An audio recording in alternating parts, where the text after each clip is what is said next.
প্রিয় গাইস, আসসালামু আলাইকুম। আমরা আসছি সেই নোয়াখালী প্রাণকেন্দ্র মাইজদি শহর। এটি নোয়াখালী জেলার শহর। জেলা শহরের হাইওয়ে রোড। এই হাইওয়ে রোডে অনেকগুলো গাড়ি চলতেছে। আমরা আজকে যে জিনিসটা আপনাদেরকে ভিডিওতে দেখাচ্ছি সেটি হচ্ছে ময়লা।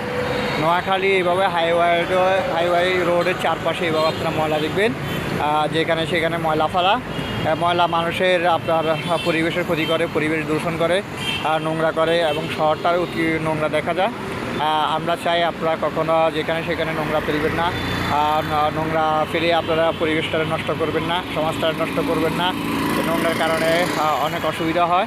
আর সবচেয়ে বড় যে কথা সেই কথা হচ্ছে আমরা এখনও পলিথিনের ব্যবহার করি। পলিথিন এখনও সরকারিভাবে নিষিদ্ধ করা হচ্ছে না, যাও নিষিদ্ধ করছে তাও মানুষ মেনে চলতে পারতেছে না। অবশ্যই আমরা চাই বাংলাদেশ সরকার যেন পলিথিন নিষিদ্ধ করে। আমরা এখন নোয়াখালী প্রাণকেন্দ্র সেই মাইজদি শহর আমেরিকান স্কুলস হসপিটালের সামনে। আমরা আপনাদেরকে বলি, আপনারা সবাই পরিষ্কার পরিচ্ছন্ন রাখুন, শহরকে ময়লামুক্ত রাখুন, নোংরামুক্ত রাখুন, আর শহরকে পরিষ্কার রাখুন।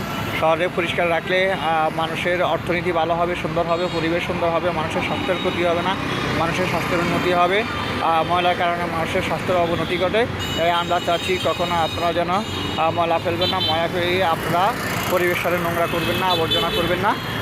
সকল বিরোধীদেরকে অসংখ্য ধন্যবাদ। আল্লাহ হাফেজ।